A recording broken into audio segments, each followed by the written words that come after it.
Hey y'all, what's up? It's your girl Gabs and welcome back to my channel. Today we are back for episode 3 of Gabbie's watch list. This one's going to be particularly interesting. Like, oh my god. The real question is, am I okay? Like, yo. So, let me get my notes. It's on the floor. Okay, I got my notes. It's funny because the first thing I'm talking about, I don't have a single note written for it. Okay, so earlier tonight, it's like 2 a.m. I was minding my business and I was like, okay, I really need to shoot this episode. But then I wanted to watch something on YouTube just to pass the time because I like to procrastinate. And so I literally was watching YouTube and I kept getting the same commercial. I don't know if y'all have seen this commercial. Maybe it's because I keep talking about HBO Max. So I keep getting commercials on my YouTube for HBO Max produced stuff. And the documentary Heaven's Gate, I think that's what it's called. That should be what it's called. Heaven's Gate, the cult of cults. Yo! I only watched like 2 episodes. My heart literally couldn't take it anymore. Yo, okay, so the commercial shows like snippets from the documentary and I was like, what is this? I'm intrigued. I want to know. And as I was watching this, I was like, why does my curiosity do this to me? Okay? Like, I haven't felt this spooked about a documentary since I watched Don't with Cats. That is a completely different conversation that I would not be getting into. But anyways, Heaven's Gate is about literally a cult from the 70s called Heaven's Gate. And I believe they started around 1975, and it was created by 2 people who were referred to as the Two, or their nicknames were Doe and T, but they had real names that were like Marshall Applewhite, and it was like Bonnie Nettles. I think I'm right. If not, Gabbie from above will let us know. The cult was assembled around the mid-70s and 75, but they were like really notorious because in March of 97, they committed a mass suicide together. And they were a group of people that believed that UFOs were coming to collect those that were ready to ascend to the next level, to a higher level. And watching a documentary, I am like shook into my core. Like, I'm fine now. Now that I'm talking, I feel fine. But when I first was watching it, I was literally sitting like this. Because it's really like earth-shattering to see these people. Because the documentary, they have so much footage. They have footage of the people while they were in the cult. They have photos of people while they were in the cult. The cult leaders, they used to do like lessons for their people and they started recording those lessons. So they actually play the audio and the video of the cult leaders talking and sharing their message. And so they believed that UFOs were coming to take them away from this human experience. And it's like one of those things where people believe that they are spiritual beings having a human experience, but they took it to a whole nother level that they were like, they didn't even call it spiritual beings, but more so aliens, like legit aliens. And people really believed this. And the things that they did, it wasn't like horrific, but it's the idea of people conforming to this one uniform way of being, this one state of like life. What's interesting to me as living my life, I know that I am a sensitive being, and it's weird being a sensitive person. I'm not saying that other people aren't sensitive, but I know me, I'm very selective about what I allow myself to watch because stuff affects me. Like, I am the type of person who dreams vividly every night. And I'm very selective about what I like to watch. And I think there's a conversation to be had about what you watch and what it does to you. And right now, I'm like a little paranoid, a little spooked. I don't know why. It's not like Doe and T are going to pop out from under the bed. But still, I was definitely looking under the bed because I was like really freaked out that the stuff in this documentary happened. But besides talking about what specifically happened in the documentary, let me also talk about the format of the documentary itself. So it's a combination of interviews with former members, sociologists, and what's the word I'm looking for? Religious scholars, family members of former members, or members that have unfortunately passed. And it is so saddening. The thing was about this cult was that they had people of all walks of life that were joining this cult. People were required to leave their families and cease contact with them. And so you had like the parents of some members going on this endless search trying to find people. And it was really heartbreaking. This one woman, both of her parents decided to go join this cult, and they left their daughter. They left her to go live with the girl's maternal grandparents. And in the interview, you could see how heartbroken she was because she felt meaningless to her own parents. Like, this documentary is really deep. I thought I could sit and watch there are only 4 episodes. I thought I could sit and watch straight through. No, I needed a break. I started watching Ugly Betty because I could not take it. I was like, I need a break from this. This is really spooking my soul. Along with all those other components to the documentary, they also have like animated like segments to it. So as people are describing stuff, there's animation that's showing things that they don't have any record or audio for. And I think that's also something to be said about the animated art style in this film. You know, the specific art style they chose had a very ominous, sort of weird sort of look to it. It wasn't creepy, but it did add to the already existing creep factor of the subject matter itself.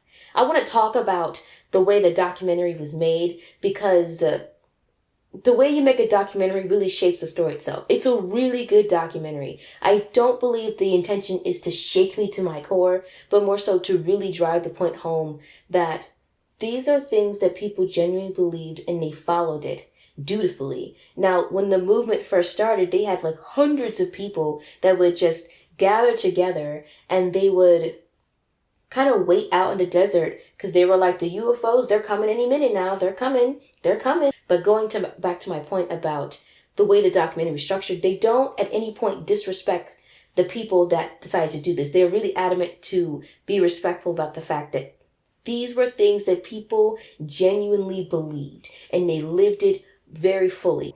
And the documentary really is petrifying for me. And I bring up the point about me being sensitive about what I like to watch is because this stuff affects you. I don't think we really have enough conversations about the way media really affects us emotionally and mentally. We talk about it on a societal level, on the reflection and the impact that media has on us. But let's actually discuss individual impact, what this does. I'm not saying that I'm going to believe in UFOs now because that's not where I'm going, but I'm also don't want to sit here and like be like, those people were stupid. But it's a lot deeper than that and deeply unfortunate. I'm not in the boat to believe it, so I definitely view this as a tragedy, as does everybody else involved. What's mind-boggling is that the people involved, the people that were in the cult, it's not a tragedy, it's a victory. And the documentary paints it that way. And that's what I like about it. People think that a documentary is really something as simple as getting interviews and putting in some archival footage and there you go. People who are really good at making documentaries make documentaries seem easy to make. And they're not. It's about the story that you want to tell. And you can tell the filmmakers for this documentary were really adamant about wanting to treat this subject as delicately as it needs to be treated because there's so many layers to it. And I have never watched such an in-depth documentary about a cult. So I don't know why I rushed to go watch this like I watch this all the time. Another thing is, in regards to how media affects us, this is some dark subject matter. So if you're not into something like this, I don't recommend you watching it. But if you are curious about what happens, I definitely recommend pacing yourself. That's all I really wanted to say about that show. I want to talk about other shows as well to make me feel better because this stuff was so intense. I had to start watching Ugly Betty. This is what I needed. I had to do the same thing when I watched Don't F Cats. That stuff really now that petrified me. But again, another conversation. I will be talking about dumb cats because there's definitely something to be said about the impact of media and what it does to people. Or more importantly, seeing the effects of what it has done to individual people and how we really should be having more conversations about this, but we're not. The next title on my list is the Brandy and Whitney Houston version of Cinderella. I do not call that shit Roger and Hammerstein's Cinderella. I don't know any black person that calls that version Roger and Hammerstein's. Nobody does that. Nobody does that. We call it the black version, the Brandy and Whitney Houston version. Those are the only acceptable ways to call that movie. According to my mom, this is actually the first movie Gabbie has ever watched in her entire life. Like, my movie watching experience began with this movie. I was born in May of 97. This movie came out in November of 97. And it was my first movie ever. Everybody knows that this movie is iconic because of its diversity. It could just be iconic just for that. But on top of that, it's the celebrities, it's the vocals for me, it's the costume design. But let's be real, okay?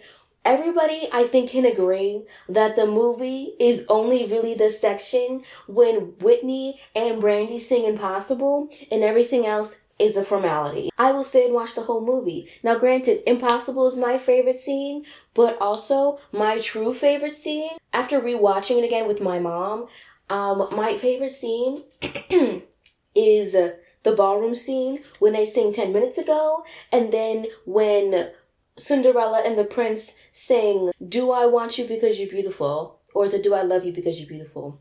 Either way, that's my favorite scene. After I watched the movie with my mom, I came into my room and I rewatched that scene like 8 times with tears coming down my face. Here's the tweet that I made when I was watching it in my room again. I feel like that's such like a relatable song. I was like, "Do I like you because I like you?" No, that's not what the song's saying. You're awesome, but are you awesome because I like you?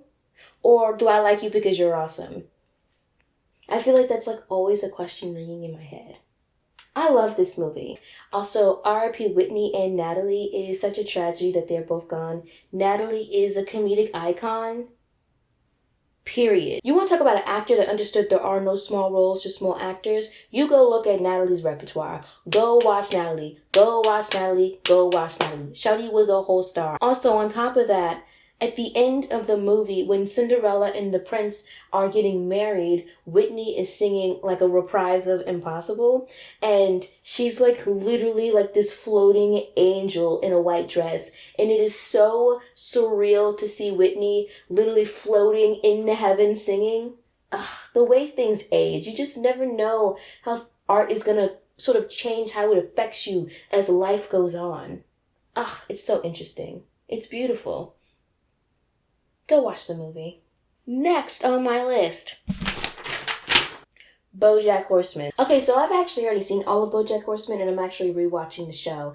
And I cannot recommend this show enough, okay? But I also want to be wary that you should watch this show if you feel like you are capable of watching it. What I mean is that the show has very heavy themes of alcoholism, drug use, abuse, like mental and verbal abuse, and just mental illness just in general. People dealing with depression and all sorts of other unfortunateness that life happens. And it's really powerful the way Bojack Horseman for like 5 seasons very carefully handled all of these subject matters, intertwined it with humor, and with just this really powerful, nuanced approach at seeing the way the entertainment industry and those surrounded in it are affected by it. Now, I will say, when I first was getting into Bojack Horseman, it was actually difficult. I remember when the show first came out, and I watched the first season, and I was like, okay.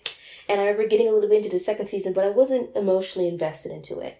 And then I had a friend of mine who was such a huge Bojack fan. The way that I was constantly being surrounded by Bojack references, it was irritating. I finally decided to give it a chance again last summer. And so I was watching it. I was getting past that first season. And then I was in the second season. Before I knew it, I was emotionally invested in what was going on. The first season it struggled a little bit. It was a little rough. But nonetheless, they really carried it well.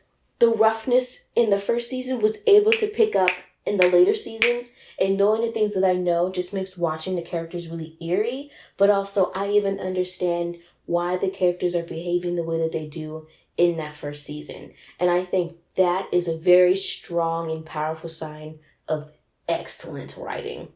Even if you start off rough, you can pick up the pieces and put together something truly powerful. I think what makes the show so great is that it has this really delicately, beautifully crafted combination of misery and truth and humor, and just the nuances in between is what makes the show just so deliciously haunting, but also hilarious. I really like the show. I can't recommend the show enough. But like I said, as you get later into the seasons, the subject matter gets really dark, and you see on the internet, if you have or have not seen the show on the internet, some people kind of making the mistake of idolizing Bojack Horseman. He is a troubled character. He is, in my opinion, a bad guy. People in the show are saying, "You're not a bad guy, Bojack." Yes, he is. But at the same time, we see throughout the show how life has happened for him to come to this point. And the same thing with his mom. If you're familiar with the show, you know his mom was very nasty and verbally abusive to him his entire life. But she is my favorite character. Even before I knew the background story for her, just the power of her character was very vibrant. And her story was such a tragic tale. And it was so beautifully handled that it saddens me just to think about it. And that's what I appreciate from a quality show. The way that it can affect me emotionally. I feel like I'm talking a lot about how media is affecting me right now. I might do a video about this. If you want me to do a video about media and the way that it affects us, like, I don't even mean like on a society level, but I think really opening up a dialogue where we talk about how different forms of media, whether it's YouTube videos, whether it's TV shows, whether it's movies, how that's affecting us, like what it's doing to the person individually. We always talk about it on a societal scale, how it's influenced or it's influencing isms, like different isms and different systematic structures that are oppressing us. Like, we always talk about it in that manner. But what about the individual? How are you feeling? Because you know what? I'm not always all right. But I can say I do use like things like TV and media to help me escape and feel better about stuff. But what about when we watch stuff that is the thing that's making us upset? Bojack isn't something that makes me upset, but it is something that can remind me about the things that upset me. And there's something to be discussed with that as well. The last show I want to talk about is the show History of Swear Words. And History of Swear Words was something that I watched with one of my friends. We did a watch party and we watched it together. Duh. I really enjoyed watching this with a particular friend of mine. They study linguistics in undergrad, so it was pretty cool to sort of talk about and learn about the history of these words. I love to use swear words. I think they're great to emphasize my point. No, it's not like I'd be like, "F these motherfucking dick, motherfucking go kiss my get suck." I don't really talk like that. Like, I like to use it for emphasis. But the show also made me think about my own personal experiences with swearing. I remember one time I was in college, I was talking about some, and I was probably popping off in the dining hall in college, and I was talking to two friends of mine, and this one lady, she worked in the dining hall. She came out. She's like, "I can hear you all the way in there. You are too pretty to have a mouth like yours." And then she just walked away. And I was like, what the It was so strange. And then I was having a conversation with my mom about it, and she was agreeing with the woman's sentiments. And I was like, well, this brings up an interesting conversation. What does beauty have to do with using a certain set of words? How can someone be too smart for a set of words? How can somebody be too attractive for a certain set of words? That is a whole conversation that I promise you, I unfortunately don't have the range to facilitate, but I'm totally down to participate if anybody does. And those are really the shows that I wanted to talk about today. Two things that I do want to watch. I want to go back and finish watching these K-dramas that I started. Yes, I am a K-drama fan. I love K-dramas because I love getting all the romance without any sex.